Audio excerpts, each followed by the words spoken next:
പ്രിയമുള്ളവരെ, നിങ്ങൾ കേട്ടുകൊണ്ടിരിക്കുന്നത് ബൈബിളിനെ ഇയർ. ഒരു വർഷം കൊണ്ട് വിശുദ്ധ ബൈബിൾ വായിച്ച് മനസ്സിലാക്കാൻ സഹായിക്കുന്ന ഈ ദൈവവചന വായനാ പദ്ധതി നിങ്ങളിലേക്ക് എത്തിക്കുന്നത് അസെൻഷൻ. ഞാൻ ഡാനിയലച്ചൻ. വചന വായനയിലൂടെ ദൈവസ്വരം കേൾക്കാനും ദൈവത്തിൻ്റെ കണ്ണുകളിലൂടെ നമ്മുടെ ജീവിതത്തെ നോക്കിക്കാണാനും സഹായിക്കുന്ന മനോഹരമായ ഈ വചന പാരായണ പദ്ധതിയുടെ അവസാനത്തെ ടൈം പീരീഡിലേക്ക് നമ്മൾ പ്രവേശിക്കുകയാണ്. തിരുസഭ എന്ന കാലഘട്ടം.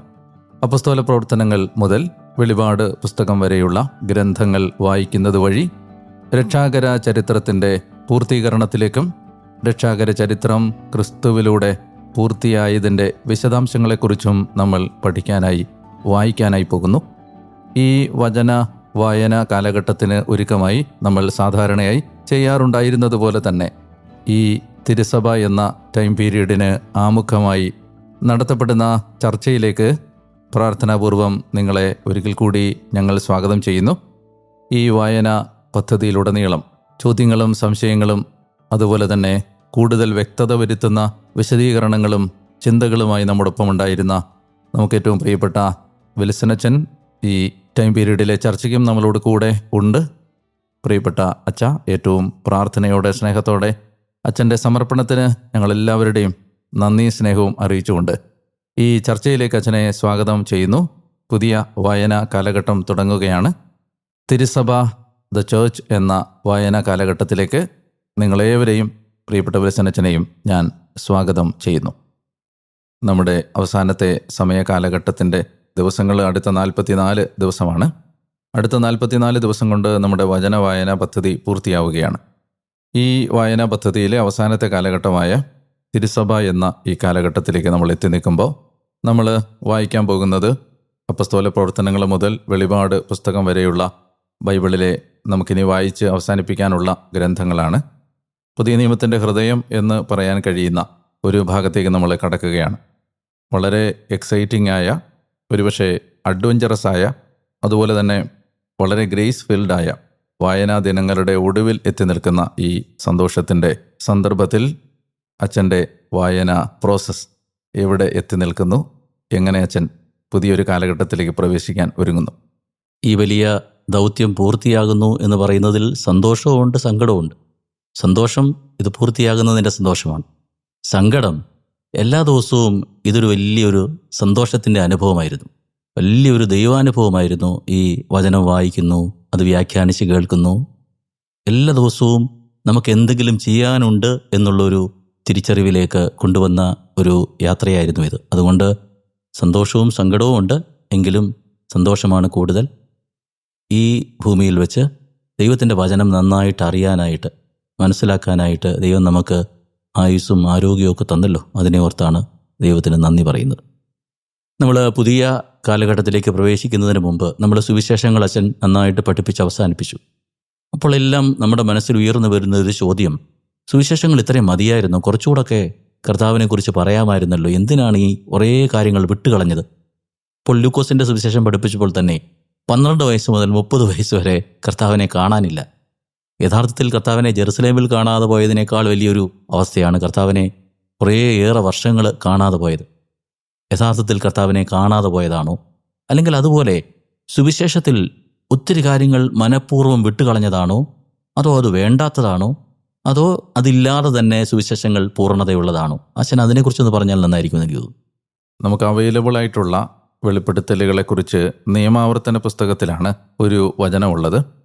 അതായത്, രഹസ്യങ്ങൾ ദൈവമായ കർത്താവിൻ്റേതാണ്, വെളിപ്പെടുത്തപ്പെട്ടവ നമുക്കും നമ്മുടെ സന്തതികൾക്കും വേണ്ടി ഉള്ളതാണ്. അപ്പോൾ ദൈവത്തോട് ബന്ധപ്പെട്ട കാര്യങ്ങളുടെ എല്ലാം പൊതുവായൊരു പ്രത്യേകതയായിട്ട് ബൈബിൾ അവതരിപ്പിക്കുന്നത് അതിനകത്തൊരു മിസ്റ്റീരിയസ് ഡയമെൻഷൻ എപ്പോഴും ഉണ്ട്.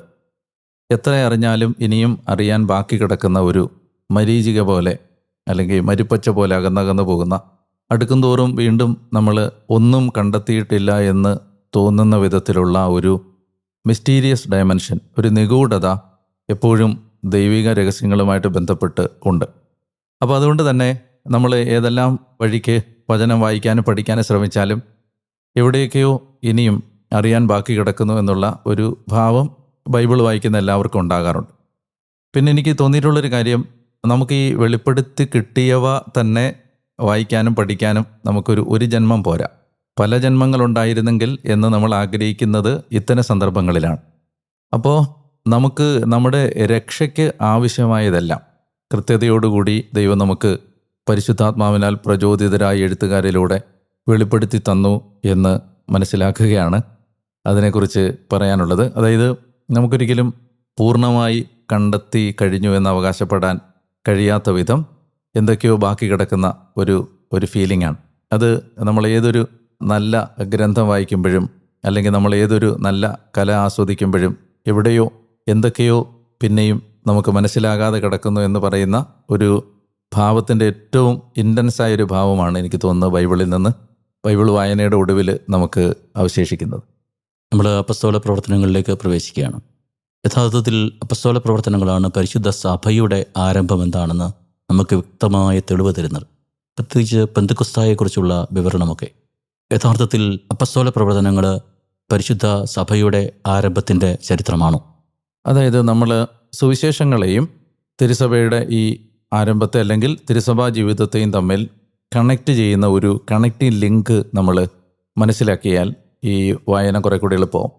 അതായത് ഈ റീക്യാപിറ്റുലേഷൻ എന്ന് പറയുന്ന ഒരു പദം ബൈബിള് പഠിക്കുന്ന ആളുകൾ ഉപയോഗിക്കാറുണ്ട്. എന്ന് പറഞ്ഞാൽ പുനരാവിഷ്കാരം. ഇസ്രായേൽ ജീവിക്കേണ്ടിയിരുന്ന ഒരു ജീവിതം യേശു ജീവിച്ചതിൻ്റെ ചരിത്രമാണ് സുവിശേഷങ്ങൾ. അതായത് തൻ്റെ ജനത ജീവിച്ച് പരാജയപ്പെട്ട വഴികളിലൂടെ യേശു അവരുടെ പ്രതിനിധിയായി നടന്നുപോയി അവർ ജീവിക്കാൻ പരാജയപ്പെട്ടൊരു ജീവിതം അവർക്ക് പകരം ജീവിച്ചതിൻ്റെ ചരിത്രമാണ് സുവിശേഷങ്ങൾ. അതുകൊണ്ടാണ് ഈശോ സ്നാപകനോട് പറയുന്നത്, ഇപ്പോൾ ഇത് സമ്മതിക്കുക, ഞാൻ സകല നീതിയും പൂർത്തിയാക്കാൻ ഈ ഭൂമിയിലേക്ക് വന്ന ആളാണ്. അപ്പോൾ ഇസ്രായേൽ ജീവിക്കേണ്ടിയിരുന്ന ഒരു ജീവിതം, ഇസ്രായേൽ ദൈവത്തിൻ്റെ ആദിജാതൻ എന്ന നിലയിൽ ഇസ്രായേലിന് ജീവിക്കാൻ പരാജയപ്പെട്ടു പോയൊരു ജീവിതം, ആ ജീവിതം യേശു ജീവിച്ചു.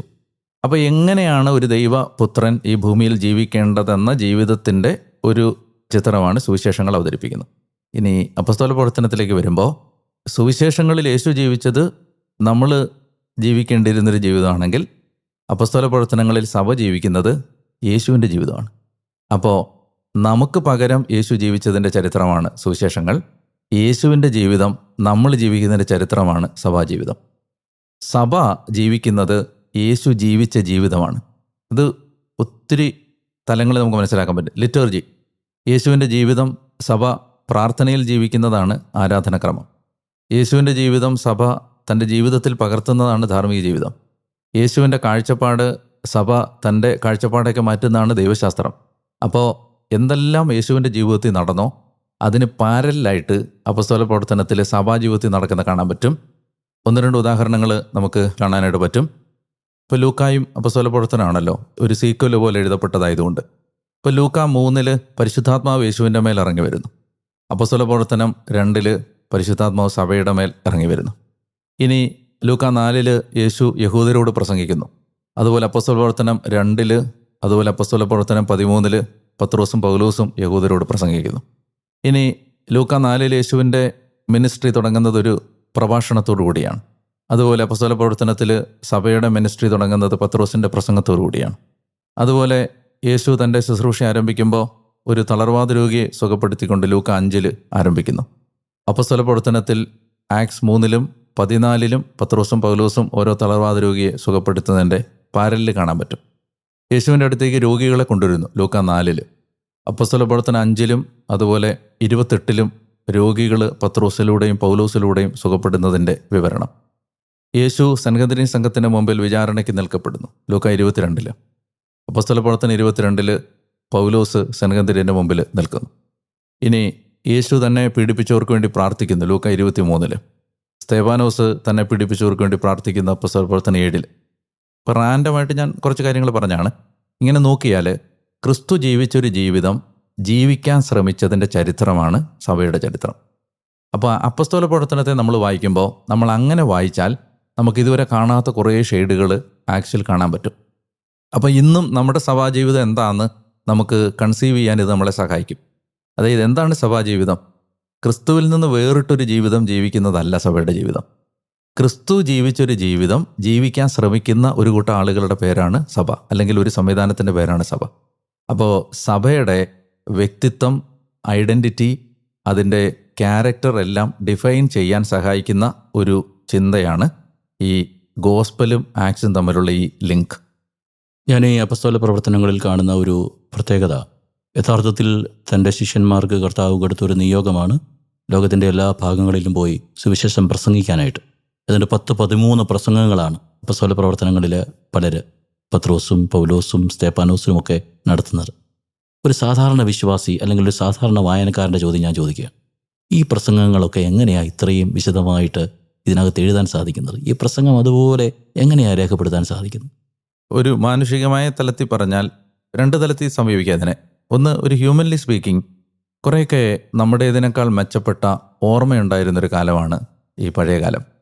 ഇപ്പോൾ ഉദാഹരണത്തിന് കാൽക്കുലേറ്റർ വന്നതോടുകൂടി കണക്ക് കൂട്ടാനുള്ള കഴിവ് പോയി, മൊബൈൽ വന്നതോടുകൂടി മൊബൈൽ നമ്പർ ഓർമ്മിക്കാനുള്ള കഴിവ് പോയി എന്നൊക്കെ പറയുന്ന പോലെ സാങ്കേതികതകൾ വർദ്ധിച്ചതനുസരിച്ച് മനുഷ്യൻ്റെ ഫാക്കൽറ്റീസ് ഡിമിനിഷ് ചെയ്ത ഒരു ചരിത്രം മനുഷ്യൻ്റെ പുരോഗതിയുടെ ചരിത്രത്തിൽ നമുക്ക് കാണാൻ പറ്റുമല്ലോ. എന്ന് പറഞ്ഞ പോലെ ഈ പോയ കാലത്ത് എഴുതി സൂക്ഷിക്കുന്നത് വളരെ ആഡംബരമായിരുന്നൊരു കാലം, എഴുത്തുപകരണങ്ങൾ വിലയേറിയതായിരുന്നൊരു കാലം.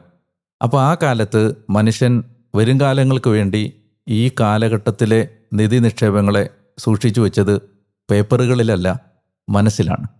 അപ്പോൾ കുറേ കൂടെ മെച്ചപ്പെട്ടൊരു ഓർമ്മ മനുഷ്യർക്ക്, മാനുഷികമായിട്ട് പറഞ്ഞാൽ നമ്മുടെ ഇതിനേക്കാൾ മെച്ചപ്പെട്ടൊരു ഓർമ്മ മനുഷ്യർക്ക് കുറേ കൂടി ഉണ്ടായിരുന്നു. കാരണം നമുക്ക് ഇന്ന് നമ്മൾ ഒത്തിരി ആബ്സെൻറ്റ് മൈൻഡഡ് ആവുന്നതിൻ്റെ കാരണം നമ്മൾ ഇൻവോൾവ് ചെയ്യുന്നില്ല സിറ്റുവേഷൻസിലേക്ക്. അവർ കുറേ കൂടി ഇൻവോൾവ് ചെയ്യുമായിരുന്നു. നമ്മൾ പുരോഗതി വന്നതനുസരിച്ച് മനുഷ്യൻ്റെ ഇത്തരം ഫാക്കൽറ്റീസ് എല്ലാം കുറഞ്ഞു പോയി. അപ്പോൾ ഉദാഹരണം പറഞ്ഞാൽ ഇന്നിപ്പോൾ എത്ര പേർക്ക് നിലത്തൊന്ന് ചമ്പറം പടഞ്ഞിരിക്കാൻ പറ്റും? കാരണം അങ്ങനെ ഇരിക്കുന്ന സിറ്റുവേഷൻസ് ഇല്ല. പണ്ട് ചോറുണ്ണാൻ ഇരിക്കുമായിരുന്നു, ഇന്ത്യൻ ക്ലോസറ്റുകൾ ഉപയോഗിക്കുമ്പോൾ മനുഷ്യർക്ക് അങ്ങനെ കുന്തങ്കാലയിൽ ഇരിക്കാൻ പറ്റുമായിരുന്നു. അപ്പോൾ ഇന്ന് നമുക്ക് അങ്ങനെ ഓർമ്മ തന്നെ നമ്മൾ ടെക്നോളജിയെ കൂടുതൽ ആശ്രയിക്കാൻ തുടങ്ങിയതോടുകൂടി കുറഞ്ഞതാണ്. ഓർമ്മ ഏതാണ്ട് പൂർണ്ണമായി വിട്ടുപോയ ഒരവസ്ഥയായപ്പോൾ ഉണ്ട്. അപ്പോൾ ഹ്യൂമൻലി സ്പീക്കിംഗ് നമ്മൾ പറയുമ്പോൾ ഈ നമ്മുടെ ഇതിനേക്കാൾ മെച്ചപ്പെട്ട ഓർമ്മ അവർക്കുണ്ടായിരുന്നു. അപ്പോൾ അതുകൊണ്ട് പറഞ്ഞതൊക്കെ അതിൻ്റെ വിശദാംശങ്ങൾ സഹിതം ഓർത്തിരിക്കുക എന്ന് പറയുന്നത് ഇന്ന് നമ്മൾ ചിന്തിക്കുന്ന പോലെ അത്ര ബുദ്ധിമുട്ടായിരുന്നില്ല. രണ്ടാമത്തെ കാര്യം, ഈ പരിശുദ്ധാത്മാവ് എല്ലാ കാര്യങ്ങളും നിങ്ങളെ അനുസ്മരിപ്പിക്കും എന്നൊരു പ്രോമിസ് സുവിശേഷത്തിൽ നമ്മൾ വായിക്കുന്നില്ലേ? അതായത് എന്ത് ഒരാൾ ഓർക്കണം, എന്തൊരാൾ ഓർക്കണ്ട എന്നതിൻ്റെ ഒരു സ്ക്രീനിങ് ഹോളി സ്പിരിറ്റ് നടത്തിയിട്ടുണ്ട്. അപ്പോൾ ഒരു ബൈബിൾ എഴുത്തുകാരൻ ഇത് എഴുതുമ്പോൾ, ഇപ്പോൾ ഉദാഹരണത്തിന് ലൂക്ക ഇത് എഴുതുമ്പോൾ ലൂക്കായുടെ ഹൃദയത്തിൽ എന്തെല്ലാം, ഇപ്പോൾ ലൂക്ക കൃത്യമായിട്ട് ഇത് കണ്ട കാര്യങ്ങളാവണമെന്നില്ലല്ലോ, ലൂക്ക നേരിട്ട് കണ്ടതാവണമെന്നില്ല, ഫസ്റ്റ് ഹാൻഡ് വിറ്റ്നസസിൻ്റെ ടെസ്റ്റിമണികളാണ്. അപ്പോൾ ഇതെല്ലാം സ്തേഫാനോസിൻ്റെ അദ്ദേഹം അവസാനമായി പറഞ്ഞ പ്രസംഗം എന്തായിരുന്നു എന്ന് കൃത്യമായിട്ട് ഓർത്തെടുത്ത് പറയുന്ന ദൃക്സാക്ഷികൾ വിവരിച്ചത് ലൂക്കായ്ക്ക് കിട്ടിയിട്ടുണ്ടാവും. രണ്ടാമത്തെ കാര്യം, പരിശുദ്ധാത്മാവാണല്ലോ ഇതിനകത്തൊരു കൃത്യമായ ഒരു സെലക്ഷൻ, സ്ക്രീനിങ് എല്ലാം കൊടുക്കുന്നത്. അപ്പോൾ ഈ ഒരു കാലത്ത് നമ്മൾ തിരിഞ്ഞു നോക്കുമ്പോഴാണ് എനിക്ക് തോന്നുന്നു കുറേ കൂടെ നമുക്ക് അത് മനസ്സിലാക്കാനൊരു ബുദ്ധിമുട്ട് വരുന്ന പോലെ തോന്നും. അടുത്ത ഒരു വായനാ കാലഘട്ടത്തിൻ്റെ പ്രധാന കഥാപാത്രം പൗലോസ്ലീഹയാണ്. പൗലോസ്ലീഹയ്ക്ക് ഇത്ര പ്രാധാന്യം, അതായത് ശിഷ്യന്മാരെ ആദ്യം തിരഞ്ഞെടുത്തപ്പോൾ ഉണ്ടായിരുന്ന ആളല്ല പൗലോസ്ലീഹ. പിന്നീടും നറുക്കെടുപ്പിലൂടെ തിരഞ്ഞെടുക്കപ്പെട്ട ആൾ പോലുമല്ല. പക്ഷെ പിന്നീട് വളരെ പ്രത്യേകമായ വിധത്തിൽ കർത്താവ് കണ്ടുപിടിച്ച ആളാണ് പൗലോസ്ലീഹ. പക്ഷേ പിന്നീടുള്ള ഒരു കാലഘട്ടത്തിന്, അല്ലെങ്കിൽ സഭയുടെ വിശ്വാസം പഠിപ്പിക്കുന്ന ഒരു കാലഘട്ടത്തിന് ശക്തമായ നേതൃത്വം നൽകിയത്, പ്രത്യേകിച്ച് ബൗദ്ധികമായൊരു നേതൃത്വം നൽകിയത് പൗലോസ്ലീഹയാണ്. പത്രോസ്ലീഹയേക്കാൾ നമ്മൾ വായിക്കുന്നതനുസരിച്ച് നമുക്കെല്ലാം അറിയില്ലല്ലോ. പൗലോസ്ലീഹായ്ക്ക് ഇതുപോലുള്ള പ്രാധാന്യം സ്വർഗം കൊടുക്കാൻ എന്താ കാരണം? നമുക്ക് ഈ അപ്പോസ്തല പ്രവർത്തനത്തെ നമുക്ക് 2 നേതൃത്വങ്ങളുടെ പേരിൽ ഡിവൈഡ് ചെയ്യാൻ പറ്റും. ആദ്യത്തെ അധ്യായങ്ങൾ ഏതാണ്ട് ഒരു 11 കൊർണേലിയൂസിന് മാനസാന്തരം വരുന്ന ആ ഭാഗം 11 വരെ പീറ്ററാണ് ലീഡർ. ആക്സിലെ ഹീറോ പീറ്ററാണ്. പിന്നെ 28-ാമത്തെ അധ്യായം വരെ പോളാണ്. അപ്പോൾ പീറ്ററിൻ്റെ ലീഡർഷിപ്പും പോളിൻ്റെ ലീഡർഷിപ്പും ഇങ്ങനെ 2ആയിട്ട് അവതരിപ്പിക്കുന്നുണ്ട് അപ്പോസ്തല പ്രവർത്തനത്തിൽ. പത്രോസിന് തുല്യമായ ഒരു സ്ഥാനം പൗലോസിന് കൊടുക്കുന്നതിൽ, ഈ വിവരണത്തിൽ കൊടുക്കുന്നതിൽ ലൂക്കായി അതിനെ പ്രേരിപ്പിച്ച പരിശുദ്ധാത്മാവും ശ്രദ്ധിക്കുന്നുണ്ട്.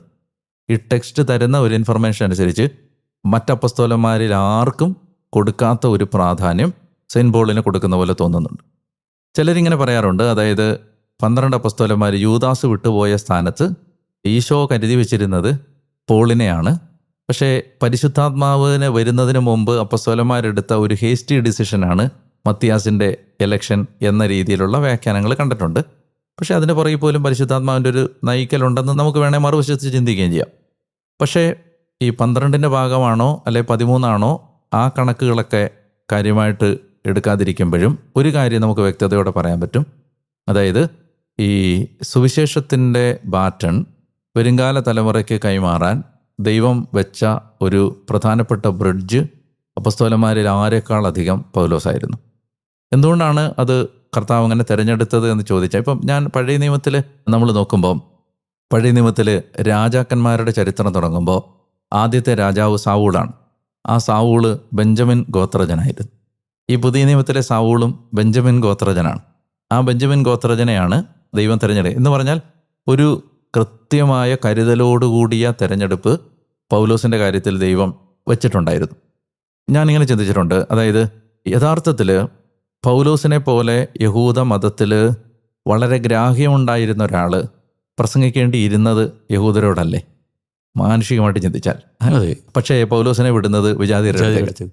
പത്രോസിനെ പോലെ വളരെ സാധാരണക്കാരനും ഒരുപക്ഷെ ജെൻഡൈൽസുമായിട്ട് വിജാതീയരുടെ ഗലീലിൽ നിന്നുള്ള ആളാണ് പത്രോസ്. അദ്ദേഹം പ്രസംഗിക്കേണ്ടിയിരുന്നത് മാനുഷികമായിട്ട് പറഞ്ഞാൽ വിജാതീയരോടാണ്. പക്ഷെ ദൈവത്തിൻ്റെ തിരഞ്ഞെടുപ്പ് എന്ന് പറഞ്ഞാൽ ദൈവം അതിനകത്ത് കൃത്യതയോടെ യഹൂദർ പുച്ഛത്തോടെ കാണുന്ന ഈ മത്സ്യബന്ധന തൊഴിലാളിയെ യഹൂദരുടെ അടുത്തേക്കും യഹൂദർ ആദരവോടെ കാണാൻ സാധ്യതയുള്ള പൗലോസിനെ വിജാതീയരുടെ അടുത്തേക്കും പറഞ്ഞു വിടുന്നതിലുൾപ്പെടെ പരിശുദ്ധാത്മാവ് കാണിച്ചൊരു ശ്രദ്ധ, ഇങ്ങനെയുള്ള ഡീറ്റെയിൽസ് നമ്മൾ ശ്രദ്ധിക്കുമ്പോൾ യഥാർത്ഥത്തിൽ ഈ സുവിശേഷം നമ്മളെപ്പോലെയുള്ള പിന്നീട് വന്ന തലമുറകൾക്ക് കൈമാറ്റം ചെയ്ത് കൊടുക്കുന്നതിന് ദൈവം സവിശേഷമായൊരു തിരഞ്ഞെടുപ്പ് പൗലോസിന് കൊടുത്തിട്ടുണ്ട്. ഒരു കാര്യം എനിക്ക് തോന്നിയിട്ടുള്ളത്, ഏറ്റവും എന്നെ സ്ട്രൈക്ക് ചെയ്തിട്ടുള്ളത്, അതായത് ഇദ്ദേഹത്തിന് മറ്റാരെക്കാളും അധികം തൻ്റെ മതത്തോടുണ്ടായിരുന്ന തീക്ഷ്ണത ദൈവം, അതായത് റൈറ്റ് ട്രാക്കിലേക്ക് കൊണ്ടുവന്നാൽ ഇവനെ ഏറ്റവും വിസ്ഫോടന ശേഷിയുള്ള, പ്രഹരശേഷിയുള്ള ഒരു ആയുധമാക്കി മാറ്റാൻ കഴിയുമെന്ന് കർത്താവിന് മനസ്സിലായ പൗലോസിനുണ്ടായിരുന്ന ഒരു പ്രത്യേകതയാണ് അദ്ദേഹത്തിൻ്റെ സീൽ, തീക്ഷ്ണത. അതായത് ക്രിസ്തുവിൽ വിശ്വസിക്കുന്ന ആളുകളെ വലിച്ചിഴച്ച് വിചാരണയ്ക്ക് കൊണ്ടുവരാൻ, കായികമായിട്ട് പോലും അവരെ കൈകാര്യം ചെയ്യാൻ, സ്തേഫാനോസിനെ കൊല്ലുമ്പോൾ ആ കൊല്ലുന്നവരുടെ വസ്ത്രങ്ങൾ സൂക്ഷിച്ച് അതിനെ കൂട്ടുനിൽക്കാനൊക്കെ തയ്യാറാവുന്ന അത്ര അഗ്രസീവും വയലൻറ്റുമായൊരു തീക്ഷ്ണത സൗളിനുണ്ടായിരുന്നു. അപ്പോൾ ഇതിനെ ശരിയായ മാർഗത്തിലേക്ക് കൊണ്ടുവന്നാൽ മറ്റ് അപ്പസ്തോലന്മാരിൽ ആരും പോകുന്നതിൻ്റെ അപ്പുറത്തെ ഒരു എക്സ്റ്റൻറ്റിലേക്ക് ഇയാൾ പോകുമെന്ന് കർത്താവിന് അറിയാമായിരുന്നു. എപ്പോഴും നമ്മൾ പറയുമല്ലോ, ഈ നേച്ചറിൻ്റെ മേളിലാണ് ഗ്രേസ് വർഷിക്കപ്പെടുന്നത്. ഒരാൾക്ക് ദൈവം സ്വാഭാവികമായി കൊടുത്തിട്ടുള്ള ശേഷികൾക്ക് മേലാണ് കൃപ വർഷിക്കപ്പെടുന്നത്. പൗലോസിനെ ഒരുപക്ഷെ ദൈവം എടുത്തുപയോഗിച്ചത് അതായത് മറ്റാരും പോകുന്നതിനപ്പുറത്തേക്കുള്ള ദൂരം പോകാനുള്ള ഒരു തീക്ഷ്ണതയുടെ വേഗം ഇയാൾക്കുണ്ടായിരുന്നു. അതാണ് ഒരു കാര്യം. പിന്നെ മറ്റൊരു കാര്യം എന്ന് പറഞ്ഞാൽ, യഥാർത്ഥത്തിൽ വേറെ ആർക്കും ഉണ്ടായിരുന്നതിനേക്കാൾ അധികം കുറേ അഡ്വാൻറ്റേജ് പൗലോസിനുണ്ടായിരുന്നു. റോമാ പൗരൻ, പല ഭാഷകൾ ഒരുപോലെ അനായാസമായി കൈകാര്യം ചെയ്യാനുള്ള കഴിവ്, പിന്നെ ഈ ഇദ്ദേഹത്തിൻ്റെ വളരെ കൃത്യമായ ലോജിക്കൽ സ്കില്ലുകൾ, അപ്പോൾ ഇതൊക്കെ വേറെ മറ്റപ്പസ്തോലന്മാർക്കുണ്ടായിരുന്നതിനേക്കാൾ കൂടുതലുണ്ടായിരുന്നു. പൗലോസ്ലീഹയെക്കുറിച്ചൊരു ആരോപണവും അത് തന്നെയാണ്. അതായത് ക്രിസ്തീയ വിശ്വാസം യഥാർത്ഥത്തിൽ മാറ്റിമറിച്ചത് പൗലോസ്ലീഹ ആണെന്ന് ചില മതങ്ങളൊക്കെ ആരോപിക്കുന്നുണ്ട്. അതായത് പൗലോസ്ലീഹ വന്നിട്ട് ഒരു ബൗദ്ധികമായ ലെവലിലേക്ക് ഇതിനെ കൊണ്ടുപോയി അതിനെ ഒരു പാണ്ഡിത്യത്തിൻ്റെ തലത്തിൽ അതിനെ ദുർവ്യാഖ്യാനം ചെയ്തു, അതിൻ്റെ ഗതി മാറ്റി എന്നൊക്കെ അങ്ങനെ ഒരു ആരോപണവും ഗൗരവമായിട്ട് പൗലോസ്ലീഹയ്ക്കെതിരെ നിൽക്കുന്നത്. യഥാർത്ഥത്തിൽ നമ്മൾ വളരെ ശ്രദ്ധയോടെ ബൈബിൾ വായിക്കുമ്പോൾ യേശുവിനെ മറ്റേത് അപ്പസ്തോലൻ മനസ്സിലാക്കിയതിനേക്കാളും കറക്റ്റായിട്ട് മനസ്സിലാക്കിയത് പൗലോസാണ്. അതായത് കൃപയാലാണ് ഒരാൾ രക്ഷിക്കപ്പെടുന്നത് എന്ന് യഹൂദ മതത്തിലെ ആർക്ക് പറയാൻ പറ്റും? പ്രവൃത്തികളാലും നിയമാനുഷ്ഠാനത്താലുമാണ് ഒരാൾ നീതീകരിക്കപ്പെടുന്നതെന്ന് വിശ്വസിച്ചിരുന്നൊരു മതത്തിൻ്റെ ഏറ്റവും ശക്തനായ ഒരു PR വർക്ക് ചെയ്തിരുന്ന ഒരാൾ, അതിൻ്റെ വക്താവായിരുന്ന ഒരാൾ, നേരെ എക്സ്ട്രീം ഓപ്പോസിറ്റ് പോയിട്ടാണ് പറയുന്നത് നിയമാനുഷ്ഠാനം വഴി ആരും നീതീകരിക്കപ്പെടില്ലെന്ന്, കൃപയാലാണ് രക്ഷിക്കപ്പെടുന്നത്. അപ്പോൾ ഇത് പറയാൻ, അത്രയും ബോൾഡായിട്ട് പറയാൻ എനിക്ക് തോന്നുന്നില്ല വേറെ ഒരു അപ്പസ്തോലനും അത് സാധിക്കുമായിരുന്നു. ഇപ്പോൾ ജെറുസലേമിലെ സഭയിലെ ആളുകളും വിജാതീയ സഭയിലെ ആളുകളും തമ്മിൽ ഒരു തിയോളജിക്കൽ കോൺഫ്ലിക്റ്റ് ഉണ്ടാവുന്നതിൻ്റെ പശ്ചാത്തലം നമ്മൾ ഗലാത്യ ലേഖനത്തിലും അതുപോലെ വിശുദ്ധ യാക്കോബിൻ്റെ ലേഖനത്തിലും ഒക്കെ കാണുന്നുണ്ട്. അതിൻ്റെ പശ്ചാത്തലമായിട്ട്, അതായത് നിയമാനുഷ്ഠാനം ആവശ്യമാണോ, പരിച്ഛേദന ആവശ്യമാണോ എന്നൊക്കെ പറയുന്ന കോൺഫ്ലിക്റ്റ്, ഇതൊക്കെ ഉണ്ടാവുന്ന സമയത്തെല്ലാം പൗലോസിനെ പോലെ ഒരാൾ ക്രിസ്തുവിൻ്റെ ഹൃദയം മനസ്സിലാക്കിയില്ലായിരുന്നെങ്കിൽ യഹൂദ മതത്തിൻ്റെ ഒരു അനക്സായിട്ട് ക്രിസ്ത്യാനിറ്റി മാറിയേനെ. കാരണം നമുക്ക് യഹൂദ മതത്തിൽ നിന്ന് ഒരിക്കലും പുറത്ത് കിടക്കാൻ പറ്റാത്ത ഒരു അവാന്തര വിഭാഗമായിട്ട് ക്രിസ്ത്യാനിറ്റി മാറിയേനെ. ഇന്ന് ക്രിസ്തീയതയ്ക്ക് കാണുന്ന ഒരു സൗന്ദര്യവും ഇൻഡിപെൻഡൻസും എല്ലാം പൗലോസിൻ്റെ ദൈവശാസ്ത്രത്തിൽ നിന്നുണ്ടായതാണ്. അപ്പോൾ അതുകൊണ്ട് ഞാൻ മനസ്സിലാക്കുന്നിടത്തോളം യേശുവിൻ്റെ ഹൃദയത്തെ അതുപോലെ ഗ്രഹിച്ച വേറൊരു അപ്പസ്തോലൻ പത്രോസ്ലീഹ പോലും ഇല്ല. ഈ പൗലോസിൻ്റെ അത്രയും പോലും ആരും എത്തിയിട്ടില്ല. കാരണം ഈ ഗലാത്യ ലേഖനമൊക്കെ വായിക്കുമ്പോൾ എങ്ങനെയൊക്കെ ബോൾഡായിട്ട് പറയാൻ പറ്റുന്നത്, അതായത് നിങ്ങൾ നിയമത്തിലാണ് നിങ്ങളുടെ ആശ്രയം വെച്ചിരിക്കുന്നതെങ്കിൽ ക്രിസ്തുവിനോടുള്ള ബന്ധം വിച്ഛേദിക്കപ്പെട്ടിരിക്കുന്നു, കൃപാവരത്തിൽ നിങ്ങൾ വീണുപോയിരിക്കുന്നു. അതുമാത്രമല്ല, ഓരോ വാക്കുമേ ഒരു സുവിശേഷത്തിൻ്റെ ശക്തിയുള്ള ഉപയോഗിച്ചിരിക്കുന്ന വാക്കുകളെ എത്ര വ്യാഖ്യാനിച്ചാലും തീരാത്ത വണ്ണമുള്ള അർത്ഥമുള്ള വാക്കുകൾ, അത് കറക്റ്റായിട്ടുള്ള, അത് പരിശുദ്ധാത്മാവിൻ്റെ ഇടപെടലായിട്ട് നമുക്ക് കൃത്യമായി ബോധ്യമാകുന്ന വിധത്തിലേ ഉപയോഗിച്ചിരിക്കുന്ന വാക്കുകൾ, അത് മലയാളത്തിൽ ട്രാൻസ്ലേറ്റ് ചെയ്ത് നമ്മൾ വായിക്കുന്നത്. അപ്പോൾ അതിൻ്റെ ഒറിജിനൽ ഭാഷയിലൊക്കെ എത്ര തീക്ഷ്ണമായ വാക്കുകളായിരിക്കാം ഉപയോഗിച്ചിരിക്കുന്നത്. പിന്നെ പുസ്തകം തന്നെ പറയുന്നുണ്ടല്ലോ, ഇത് ഒരു മനുഷ്യനും എന്നെ പഠിപ്പിച്ചതല്ല, ഇതൊരു വെളിപാട് വഴിയാണ് എനിക്ക് ലഭിച്ചത്, ക്രിസ്തുവിൻ്റെ രഹസ്യം എനിക്കൊരു വെളിപാടിലൂടെയാണ് മനസ്സിലായത് എന്നെല്ലാം പറയുന്നുണ്ടല്ലോ. അറേബ്യയിൽ അദ്ദേഹം പോയി ഒരു 3 വർഷത്തോളം താമസിച്ചിരുന്ന സമയത്ത് അത് സീനായ് മലയിലാണെന്നാണ് പറയുന്നത്. മോശ നിയമം സ്വീകരിച്ച അതേ മലയിൽ, അറേബ്യയിലെ സീനായ് മലയിൽ പോയിരുന്ന് അദ്ദേഹം പ്രാപിച്ച പഴയ മോശ കൽപ്പനകൾ സ്വീകരിച്ചതുപോലെ അദ്ദേഹം ക്രിസ്തുവിൻ്റെ രഹസ്യത്തിൻ്റെ വെളിപാട് സ്വീകരിച്ചാണ്. നമ്മൾ ഏറ്റവും അത്ഭുതപ്പെടുത്തുന്നൊരു കാര്യം, ക്രിസ്തു ജീവിച്ചിരുന്ന സമയത്ത് ഈശോയെ നേരിട്ട് കണ്ടിട്ടില്ലാത്ത ഈ ആളാണ് ക്രിസ്തുവിനെ ഏറ്റവും പെർഫെക്റ്റായിട്ട് മനസ്സിലാക്കിയതാണ്. ഈ പൗലോസ്ലീഹ ധാരാളം സഭകൾ സ്ഥാപിച്ചു. ആ സഭകൾക്കൊക്കെ എഴുതുന്ന ലേഖനങ്ങളാണ് നമ്മൾ ഇതിൽ വായിക്കുന്ന കുറച്ചൊക്കെ, എല്ലാം ഒന്നും നമുക്ക് കിട്ടിയിട്ടില്ല. പക്ഷേ നമ്മളെ സങ്കടപ്പെടുത്തുന്ന ഒരു കാര്യമേ, പൗലോസ്ലീഹ സ്ഥാപിച്ച സഭകളൊക്കെ ഇല്ലായ്മയായിപ്പോയി. ഇന്ന് അതിൽ ഭൂരിഭാഗവും പേര് മാത്രമേ ഉള്ളൂ. പേര് പോലും നഷ്ടപ്പെട്ട സഭകളുണ്ട്, അല്ലെങ്കിൽ സ്ഥലങ്ങളുണ്ട്. അങ്ങനൊരു വലിയ ദുരന്തം എന്തുകൊണ്ടാണ് ഉണ്ടായത്? വെളിപാട് പുസ്തകത്തിലേക്ക് വരുമ്പോൾ ഈശോ തന്നെ പരിചയപ്പെടുത്തുന്നത് ദീപപീഠങ്ങൾക്ക് മധ്യേ നിൽക്കുന്നവൻ എന്നാണ്. അപ്പോൾ 7 ദീപപീഠം അവിടെ തന്നെ പറയുന്നുണ്ട്. ഈ ദീപപീഠങ്ങൾ 7 സഭകളെ സൂചിപ്പിക്കുന്നു. അപ്പോൾ ദീപപീഠമേ ഉള്ളൂ, അതിനിടയ്ക്ക് കർത്താവ് നിൽക്കുകയാണ്. ദീപം ഇല്ല, ലാംപ് സ്റ്റാൻഡേ ഉള്ളൂ. ഈ ദീപം കർത്താവാണ്. എന്നിട്ട് ഓരോ സഭയോടും പറയുന്നുണ്ട്, നീ അനുദപിച്ച് ആദ്യത്തെ പ്രവൃത്തികൾ ചെയ്യുന്നില്ലെങ്കിൽ ഈ ദീപപീഠം ഞാൻ നീക്കിക്കളയും എന്ന് പറഞ്ഞാൽ this church is going to be extinct, ഇത് ഇല്ലാതാവും. ഇത് വെളിപാടിൽ നൽകപ്പെട്ടൊരു താക്കീതാണ്. ക്രിസ്തു ആകുന്ന ദീപം ഈ സഭയാകുന്ന ദീപപീഠത്തെ ജ്വലിപ്പിച്ച് നിർത്തുന്നില്ലെങ്കിൽ ക്രിസ്തു മാറ്റപ്പെടുന്നതോടുകൂടി ഈ ദീപപീഠം സഭ മാറ്റപ്പെടും. ഇതാണ് ലിറ്ററലി വെളിപാടിൽ നൽകിയ താക്കീതാണ് നമ്മൾ ഈ കാണുന്ന അച്ഛൻ പരാമർശിച്ച സഭകൾക്കെല്ലാം സംഭവിച്ചത്. അപ്പോൾ കാലാന്തരത്തിൽ ഇത് മറ്റൊരു മതവ്യവസ്ഥയായി മാറുന്നു എന്ന ഒരു സ്റ്റേജ് എത്തുമ്പോഴേക്കും അതിൻ്റെ നിലനിൽക്കാനുള്ള അവകാശം നഷ്ടപ്പെടുക. അതായത് തൻ്റെ ദൗത്യം ഉത്തരവാദിത്വം മറക്കുന്നൊരു സഭ ഇല്ലാതായി പോവാണ്. എഫേസോസിലെ സഭയോടാണ് അപ്പോൾ ആദ്യം പറയുന്നത് ദീപപീഠം നീക്കിക്കളയുമെന്ന്. എഫേസോസിലെ സഭയെന്ന് പറഞ്ഞാൽ പരിശുദ്ധ അമ്മ താമസിച്ചിരുന്ന സഭയാണ്. യോഹന്നാൻ സ്ഥാപിച്ച സഭയാണ്. തിമോത്തിയായിരുന്നു എഫേസോസ് സഭയിലെ മെത്രാൻ, ആദ്യത്തെ മെത്രാൻ. പൗലോസ്ലീഹ സുവിശേഷം പ്രസംഗിച്ച സഭയാണ്. 2.5-3 വർഷത്തോളം അദ്ദേഹം താമസിച്ച. പിന്നെ ഏറ്റവും പ്രധാനപ്പെട്ട ഒരു കാര്യം എഫേസോസിലെ സഭയെക്കുറിച്ച് പറയുന്നത് ഡോക്ട്രൈനലി കറക്റ്റായിരുന്നു ഈ സഭ. എഫേസോസ് സഭ മാത്രമാണ് പൗലോസ്ലീഹ ലേഖനം എഴുതുമ്പോൾ ദൈവശാസ്ത്രപരമായ തിരുത്തലുകൾ കൊടുക്കാത്തത് അവർക്ക്. അത്രയും പെർഫെക്റ്റായൊരു സഭയായിരുന്നു. പക്ഷേ എന്ത് സംഭവിച്ചു? ഒടുവിൽ അത് നീക്കം ചെയ്യപ്പെട്ടതിൻ്റെ കാരണം പറയുന്നത് വെളിപാട് പുസ്തകത്തിലാണ്. നിനക്ക് ആദ്യം ഉണ്ടായിരുന്ന സ്നേഹം നീ ഉപേക്ഷിച്ചു. അപ്പോൾ അത് ആണ് യഥാർത്ഥത്തിൽ നമ്മളെ ഒരു സത്യത്തിൽ ഈ ചോദ്യം ഒരു വലിയ ഭയാനകമായ താക്കീത് കൂടിയാണ്. അതായത് എവിടെ ഒരു സഭയ്ക്കകത്ത് നിന്ന് ക്രിസ്തു നീക്കം ചെയ്യപ്പെടുന്നോ, ക്രിസ്തുവിൻ്റെ ഭാവം ഒരു സഭയ്ക്ക് നഷ്ടമാവുന്ന സാഹചര്യത്തിലേക്ക് വരുമ്പോൾ നമുക്കെല്ലാം നമ്മുടെ മുമ്പിൽ അവശേഷിക്കുന്ന ഒരു സാധ്യതയാണ് ഈ സഭ അതിൻ്റെ നിലനിൽപ്പ് സ്വയം നഷ്ടപ്പെടുത്തുന്ന അവസ്ഥ. അതുപോലെ തന്നെ പൗലോസ്ലീഹ ഈ സഭകളൊക്കെ നമ്മുടെ മുമ്പിൽ അവതരിപ്പിക്കുമ്പോൾ അച്ഛനിപ്പോൾ പറഞ്ഞതുപോലെ നല്ല വിശ്വാസമുണ്ടായിരുന്ന സഭകളായിരുന്നു, നല്ല മാതൃകകളുണ്ടായിരുന്ന സഭകൾ, ശക്തമായ തീക്ഷ്ണതയുണ്ടായിരുന്ന സഭകളായിരുന്നു.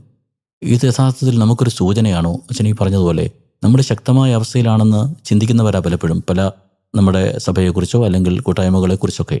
ഇതിൽ നമ്മൾ പുലർത്തേണ്ട ഒരു ജാഗ്രത എന്താണ്? അതായത് പൗലോസ്ലീഹ നേരിട്ട് പ്രസംഗിച്ച സഭയ്ക്ക് അല്ലെങ്കിൽ സ്ലീഹന്മാർ നേരിട്ട് പ്രസംഗിച്ച സഭകൾക്കുണ്ടായ ഈ ദുരന്തം, അത് ഇന്ന് ഉണ്ടാകാതിരിക്കാൻ പ്രത്യേകിച്ച് പൗലോസ്ലീഹായുടെ ലേഖനങ്ങളിലൂടെ നമ്മൾ നേടേണ്ട ഒരു ജാഗ്രത എന്താണ്? നമ്മളെപ്പോഴും ഈ പറയാറില്ലേ, good is the enemy of the best എന്ന് പറയാറില്ലേ. അതായത് ഏറ്റവും നല്ലതിൻ്റെ ശത്രു മോശമല്ല, നല്ലതാണ്. നമ്മൾ ഏറ്റവും നല്ലതിനെ മറക്കുകയും നല്ലതുകളുടെ പിന്നാലെ പോവുകയും ചെയ്യുന്നതാണ് നമ്മൾ അറിയാതെ നമുക്ക് സംഭവിക്കുന്ന ഒരു ഡിസപ്ഷൻ. അപ്പോൾ ഏറ്റവും നല്ലത്, ഒരു സഭ തൻ്റെ ദൗത്യത്തിൽ അല്ലെ തൻ്റെ നിലനിൽപ്പിൽ ഏറ്റവും നല്ലത് എന്താണ് എന്ന് കണ്ടെത്താൻ മറന്നു പോവുകയും കുറേ നല്ല കാര്യങ്ങളുടെ പുറകെ പോവുകയും ചെയ്യുമ്പോൾ ഈ സഭ അതിൻ്റെ പ്രധാനപ്പെട്ട ഉത്തരവാദിത്വത്തിൽ നിന്ന് മാറിപ്പോവാണ്. ഇപ്പം ഞാൻ അച്ഛനോട് പറഞ്ഞിട്ടുണ്ട്, അതായത് നമ്മൾ റുവാണ്ടയിൽ ചെല്ലുമ്പോൾ അവിടുത്തെ അച്ഛൻ പറഞ്ഞു 30,000 ഇടവകക്കാരും 3 അച്ഛന്മാരും 10 സബ്സ്റ്റേഷൻസും, ഇങ്ങനെ ഒരു ജനം നിൽക്കുമ്പോൾ നമുക്ക് ഈ ദിവസങ്ങളിൽ ഇവിടെ ധ്യാനിക്കാനുണ്ടായിരുന്ന ഒരു അച്ഛൻ പെറുവിൽ നിന്ന് ഉള്ള അച്ഛനാണ്. പെറുവിൽ നിന്ന് അച്ഛൻ പറയുകയാണ് 15 വർഷമായി ഒരു സ്റ്റേഷനിലേക്ക് ഒരച്ഛൻ പോയിട്ടില്ല. ഈ അച്ഛനാണ് 15 വർഷത്തിന് ശേഷം ഒരു പ്രീസ്റ്റ് ഈ കാത്തലിക് കമ്മ്യൂണിറ്റിയുടെ അടുത്തേക്ക് പോകുന്നത്. അവരിപ്പോഴും കാത്തലിക്കാണ്, അവർക്ക് പള്ളിയില്ല, കുർബാനയില്ല, അവർ കത്തോലിക്ക വിശ്വാസികളാണ്. പെറു ഒരു കത്തോലിക്ക രാജ്യമല്ലേ അല്ലേ? അവർ ജനിക്കുമ്പോൾ എല്ലാവരും കാത്തലിക്സ് ആണെന്നാണ് അവർ പറയുന്നത്. അപ്പോൾ 15 വർഷമായിട്ട് ഈ സ്റ്റേഷനിലേക്ക് ആരും പോയിട്ടില്ല. അപ്പോൾ ഈ അച്ഛൻ പറയുകയാണ് 400-500 സ്റ്റേഷനുണ്ട് ഒരാൾക്ക് പോകാനാണെങ്കിൽ. ഒരു ലൈഫ് ടൈം ഒരു അച്ഛന് പോയി തീർക്കാൻ പറ്റാത്ത അത്രയും സ്റ്റേഷൻസ് അച്ഛനുണ്ട്. അപ്പോൾ ഇതാണ് നമ്മൾ മനസ്സിലാക്കേണ്ടത്. ഈ സഭ അല്ലെങ്കിൽ നമ്മൾ പുരോഹിതർ അല്ലെങ്കിൽ സഭയുടെ ദൈവം ഉത്തരവാദിത്വം ഏൽപ്പിച്ചിരിക്കുന്ന ആളുകൾ നമ്മളെ ദൈവം ഏൽപ്പിച്ച ഉത്തരവാദിത്വം ഏറ്റവും ബെസ്റ്റ് മറന്നിട്ട്, എന്നാലോചിച്ച് നോക്ക്, തലങ്ങും വിലങ്ങും അച്ഛന്മാരെ മുട്ടിയിട്ട് നടക്കാൻ അതുപോലെ നമുക്ക് തട്ടിയിട്ട് നടക്കുന്ന സ്ഥലമാണ് കേരളം. അതായത് അച്ഛന്മാർ ചെയ്യേണ്ടാത്ത ജോലികൾ അച്ഛന്മാർ ചെയ്യുന്ന അവസ്ഥ. സാധാരണ ഒരു മനുഷ്യൻ ചെയ്യേണ്ട ജോലികളാണ് ഭൂരിഭാഗം അഭിഷിക്തരും ചെയ്തുകൊണ്ടിരിക്കുന്നത്. അപ്പോൾ ഇത് നമുക്ക് ഭയാനകമായ ഒരു ചോദ്യചിഹ്നം നമ്മുടെ മേൽ ഉയർത്തും. നമുക്ക് ഇന്ന് ഇത് മനസ്സിലാവില്ല, ഇന്ന് നമുക്കിത് മനസ്സിലാവത്തില്ല. കാരണം ഇന്നത് പറയുമ്പോൾ ഒരുപക്ഷെ ഇത് പറയുന്ന ആളുകൾ മറ്റെന്തോ കൊണ്ട് പറയുന്നത് പോലെയോ, ഇനി അസൂയ കൊണ്ട് പറയുന്നത് പോലെയോ, അല്ലെ വിമർശിക്കാൻ വേണ്ടി പറയുന്നത് പോലെയൊക്കെ ചിലപ്പോൾ ഇത് കേൾക്കുന്നവർക്ക് തോന്നത്തുള്ളൂ. നമുക്കിപ്പോൾ നമ്മളാണെങ്കിലും കേൾക്കുമ്പോൾ ഇതൊരു കുറ്റപ്പെടുത്തലായിട്ട് തോന്നത്തുള്ളൂ. പക്ഷേ നമ്മൾ മനസ്സിലാക്കേണ്ട ഒരു സംഗതി, ഈശോ ഇത് നോക്കിക്കൊണ്ടിരിക്കുകയല്ലേ. ഒരുപാട് പ്രതീക്ഷയോടെ ദൈവം ഇത്രയും റിസോഴ്സസ് തന്ന ഒരു സമൂഹം, ഈ ദൈവജനത്തെ ടേക്ക് കെയർ ചെയ്യാൻ കാണിക്കുന്ന അനാസ്ഥ, മിഷണറിമാരില്ലാത്ത അവസ്ഥ, അല്ലെങ്കിൽ നമുക്ക് അതിന് വേണ്ട സാധ്യതകൾ നമ്മുടെ മുമ്പിൽ. ഞാൻ പറയുന്നത് സുവിശേഷം പ്രസംഗിക്കാൻ പെറുവിൽ പോകണമെന്നില്ല, സുവിശേഷം പ്രസംഗിക്കാൻ റുവാണ്ടയിൽ പോകണമെന്നില്ല. നമ്മൾ ജീവിക്കുന്ന പരിസരങ്ങളിൽ ദൈവം നമ്മളെ ഏൽപ്പിച്ച ആത്മാക്കളുടെ കാവൽക്കാരെന്ന നിലയിൽ നമ്മൾ പുലർത്താൻ മറന്നുപോയൊരു ജാഗ്രതയുണ്ട്. ഈ ജാഗ്രത കാലാന്തരത്തിൽ നമ്മുടെ അസ്തിത്വത്തെ ദൈവം ചോദ്യം ചെയ്യുന്ന വിധത്തിലുള്ള ഒരവസ്ഥയിലേക്ക് നമ്മളെ എത്തിക്കും. പൗലോസായിരുന്നു ഏറ്റവും നല്ല മിഷണറി. പൗലോസിൻ്റെ പ്രേക്ഷിത യാത്രകൾ, ഒരു നല്ല മിഷണറിക്കുള്ള മാതൃക പൗലോസ്ലീഹയാണെന്ന് തോന്നുന്നല്ലേ? അതെ അതെ. അതായത് പൗലോസ്ലീഹ എത്രമാത്രം ത്യാഗം സഹിച്ചാണ് ഓരോ മിഷണറി യാത്രയും നടത്തിയത്. അങ്ങനെ ഒരു മിഷൻ എന്താണെന്ന് എനിക്ക് തോന്നുന്നു പരിശുദ്ധ സഭയെ പഠിപ്പിച്ചതും ഒക്കെ പൗലോസ്ലീഹയാണ് തോന്നുന്നത്. അതായത് ഈ 3 മിഷണറി യാത്രകളാണല്ലോ ഇതിനകത്തെ പ്രധാനപ്പെട്ട അപ്പസ്തോല പ്രവർത്തനത്തിൻ്റെ ഒരു കണ്ടന്റ്. അദ്ദേഹത്തിൻ്റെ 3 മിഷണറി യാത്രകളാണ്. എനിക്ക് വളരെ സ്ട്രൈക്കിംഗ് ആയിട്ട് തോന്നിയിട്ടുള്ള 1-2 കാര്യങ്ങൾ. ഒന്നാമത്തെ കാര്യം, അപ്പസ്തോലൻ എപ്പോഴും തൻ്റെ മിഷണറി യാത്രകളെ കണ്ടിരുന്നത് ഒരു അഡ്വഞ്ചറായിട്ടാണ്. അതായത് ഇത് അദ്ദേഹം മടുപ്പോടുകൂടി ഏറ്റെടുത്തൊരു ദൗത്യം എന്നതിനേക്കാൾ അധികം ഒരു വല്ലാത്തൊരു സാഹസിക മനോഭാവമാണ്.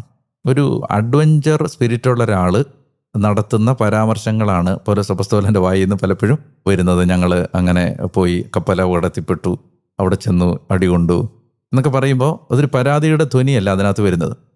വേറൊരു കാര്യം, പൗലോസ് അപ്പസ്തോലൻ്റെ മിഷൻ പ്രവർത്തനത്തെക്കുറിച്ച് തോന്നിയിട്ടുള്ളൊരു കാര്യം, അദ്ദേഹം സഭകളെ രൂപപ്പെടുത്തുക മാത്രമല്ല, അദ്ദേഹം സഭകളെ ഫോളോ അപ്പ് ചെയ്യുമായിരുന്നു. ലേഖനങ്ങളൊക്കെ അതിൻ്റെ ഒരു അടയാളമല്ല. ഇപ്പോൾ നമുക്ക് പൗലോസ് അപ്പസ്തോലൻ്റെ ഒരു മിഷണറി എന്ന നിലയിലുള്ള ഹൃദയം മനസ്സിലാകണമെങ്കിൽ വായിക്കാവുന്ന ലേഖനമാണ് 2 കൊറിന്തോസ്. 1 കൊറിന്തോസിൽ സഭ എങ്ങനെ വിശദീകരിക്കപ്പെടണമെന്നാണ് പറയുന്നത്. 2 കൊറിന്തോസ് ശുശ്രൂഷകൻ്റെ ഹൃദയം, പൗലോസിൻ്റെ ഹാർട്ട് കാണണമെങ്കിൽ 2 കൊറിന്തോസ് വായിച്ചാൽ മതി. അപ്പോൾ അതിനകത്താണ് ഈ മിഷണറി എന്ന നിലയിൽ അദ്ദേഹം കടന്നുപോയ അനുഭവങ്ങളെ അദ്ദേഹം വളരെ ഹൃദയത്തിൽ തട്ടുന്ന ഭാഷയിലാണ് അത് മുഴുവൻ പറയുന്നത്.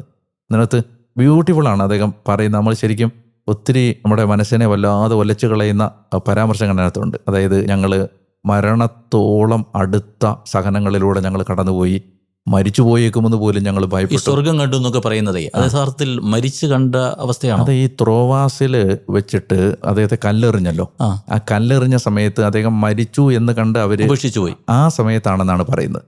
ആ സമയത്ത് ആ മോമെന്റ് ഓഫ് ഡെത്തിൽ അദ്ദേഹം ആത്മാവ് കർത്താവിൻ്റെ അടുത്തെത്തി, എനിക്ക് വിവരിക്കാൻ പറ്റാത്ത കാഴ്ചകൾ ഞാൻ കണ്ടു, എന്നിട്ട് എൻ്റെ ആത്മാവ് തിരിച്ചു വന്ന, അങ്ങനെയാണ് അതിനെക്കുറിച്ച് ഞാൻ കേട്ടിട്ടുള്ളത്. ആ സമയത്താണ് അദ്ദേഹം ഈ മരിച്ച പോലെ ആയി, എല്ലാവരും മരിച്ചു എന്ന് തന്നെ കണ്ട് ഉപേക്ഷിച്ചിട്ട് പോയ ഒരവസ്ഥയിൽ നിന്ന് അദ്ദേഹം തിരിച്ച് ജീവനിലേക്ക് വന്ന ഒരു സാഹചര്യം.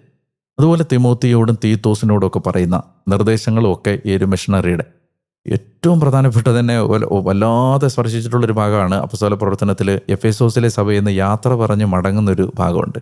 ആ സമയത്ത് പറയുന്നുണ്ട്, ജെറുസലേമിലേക്ക് പോകാൻ പരിശുദ്ധാത്മാവ് എന്നെ നിർബന്ധിച്ചുകൊണ്ടിരിക്കുന്നു, അവിടെ എനിക്ക് എന്താണ് സംഭവിക്കാൻ പോകുന്നത് എനിക്ക് അറിഞ്ഞുകൂടാ, പക്ഷേ എൻ്റെ ജീവൻ ഏതെങ്കിലും തരത്തിൽ വിലപ്പെട്ടതായി ഞാൻ കരുതുന്നില്ല, കർത്താവിനെ ഏൽപ്പിച്ച ഉത്തരവാദിത്തം എനിക്ക് ചെയ്യണമെന്നേ ഉള്ളൂ എന്നൊക്കെ പറഞ്ഞിട്ട് ഭയങ്കര വൈകാരികമായ ഭാഷയിൽ അവരോട് പറയുന്ന, മിലേത്തോസിൽ നിന്ന് ശ്രേഷ്ഠന്മാരെ വിളിച്ചു വരുത്തി അവരോട് പറയുന്നൊരു ഭാഗമുണ്ട്. ശരിക്കും പൗലോസിന്റെ ഹൃദയം പൗലോസ്ലീഹ നമുക്ക് വല്ലാത്തൊരു വികാരമാണ് അല്ലേ? സാധാരണമായ നമ്മൾ ശരിക്കും പൗലോസ്ലീഹയെ കുറിച്ച് നന്നായിട്ട് പഠിച്ചു കഴിഞ്ഞാലേ ഇത്ര സ്നേഹം ഉണ്ടാവുക. അസാധാരണമായ നമുക്ക് ദൈവസ്നേഹത്തിൽ വളരാൻ ആഗ്രഹിക്കുന്ന ഒരാൾ ഫോക്കസ് ചെയ്യേണ്ട ഒരു ക്യാരക്ടർ സെയിന്റ് പോളാണ്. അദ്ദേഹത്തിൻ്റെ ടൂമ്പിൽ എഴുതി വെച്ചിരിക്കുന്ന ആ വാചകം, നിങ്ങളുടെ ഇടയിലായിരുന്നപ്പോൾ യേശുക്രിസ്തുവിനെ കുറിച്ചല്ലാതെ അറിയേണ്ടതില്ലെന്ന് ഞാൻ തീരുമാനിച്ചു. അതായത് ഈ ലോകത്തിലെ ഒരുപാട് അറിവുകൾ സ്വന്തമാക്കിയ ഒരു മനുഷ്യൻ ജീവിതത്തിൻ്റെ ഒരു പോയിന്റിൽ തീരുമാനിക്കുകയാണ്, എനിക്ക് എൻ്റെ സമപ്രായത്തിൽ കുരിശിലേറ്റി കൊല്ലപ്പെട്ട ആ തച്ചനായിരുന്ന യേശുക്രിസ്തുവിനെ കുറിച്ച് മാത്രം എനിക്കറിഞ്ഞാൽ മതി എന്നൊക്കെ പറയുന്ന നമുക്കൊരു ലൈഫ് ടൈം തികയത്തില്ല ഈ എക്സ്പ്ലോർ ചെയ്യാൻ പോളിനെയൊക്കെ. പത്രോസ്ലീഹായുടെയും പൗലോസ്ലീഹായുടെയും ഒരു പ്രാമുഖ്യത്തിലും പ്രാഭവത്തിലും മറ്റുള്ള ശിഷ്യന്മാരുടെ പ്രവൃത്തികളൊക്കെ മുങ്ങിപ്പോയതാണോ, അതോ കർത്താവിൻ്റെ പ്രതീക്ഷയ്ക്കനുസരിച്ച് അവർ ഉയർന്നില്ലേ, അതോ അവർക്ക് ഇതുപോലെ ഒരു ശുശ്രൂഷ ചെയ്യാൻ പറ്റിയില്ലേ? അതായത് നമ്മളിപ്പോൾ സഭ എന്ന് പറയുന്ന ഒരു സഭാ ശരീരത്തിൽ ഓരോരുത്തർക്കും അവരവരുടേതായ കൃത്യമായ ദൗത്യങ്ങളും ഉത്തരവാദിത്തങ്ങളും ഉണ്ടല്ലോ. ഒരു പ്രബോധനത്തിൻ്റെയും ഒരു ഗൈഡൻസ് അല്ലെങ്കിൽ നമുക്ക് പ്രചോദനമാകേണ്ട പാഠങ്ങൾ തരുന്ന കാര്യത്തിലൊക്കെ ദൈവം എടുത്തുപയോഗിച്ച ആളുകളെയാണ് നമ്മൾ കൂടുതലും ഈ അപ്പസ്തോലിക രചനകൾ നടത്തിയ ആളുകളായിട്ടൊക്കെ കാണുന്നത്. അപ്പോൾ ആ തലത്തിലാണ് ഇവർ പ്രാധാന്യം അറിയിക്കുന്നത്. മറുവശത്ത് സൈലൻ്റായി രക്തം ചൊരിഞ്ഞ് നമ്മൾ ഈ അപ്പസ്തോലന്മാരുടെ അവരെല്ലാം മരിച്ച സാഹചര്യങ്ങളൊക്കെ വായിക്കുമ്പോഴേ എന്തുമാത്രം കാര്യങ്ങളാണ്. ഇപ്പം ഈ പറയുന്ന പോലെ മർക്കോസ് അലക്സാണ്ട്രിയയുടെ തെരുവിലൂടെ കുതിരയുടെ വാലെ കെട്ടി വലിച്ചിഴച്ച് കൊണ്ടുപോയി, അങ്ങനെയാണ് മർക്കോസിനെ കൊല്ലുന്നത്. അപ്പം അങ്ങനെ യഥാർത്ഥത്തിൽ ഓരോ അപ്പസ്തോലനും തൻ്റെ ജീവിതം കൊണ്ടും തൻ്റെ മരണം കൊണ്ടും സഭയ്ക്ക് നൽകിയ വിശേഷപ്പെട്ട ചില തലങ്ങളുണ്ട്. നമ്മൾ കൂടുതലും ഈ പ്രബോധനത്തിൻ്റെ ഒരു തലം കൂടുതൽ ചർച്ച ചെയ്യുന്നത് കൊണ്ടാണ് ഇവരിങ്ങനെ മികച്ചു നിൽക്കുന്നത്. പക്ഷെ തീർച്ചയായിട്ടും അവർക്ക് അവരുടേതായ ഒരു വലിയ പ്രാമുഖ്യം കർത്താവിൻ്റെ പദ്ധതിയിലുണ്ട് താൻ. വെളിപാട് പുസ്തകത്തിലേക്ക് വരാം. അച്ഛൻ വെളിപാട് ഇനി കാര്യമായിട്ട് പഠിപ്പിക്കാൻ തുടങ്ങാൻ പോവുകയാണ്.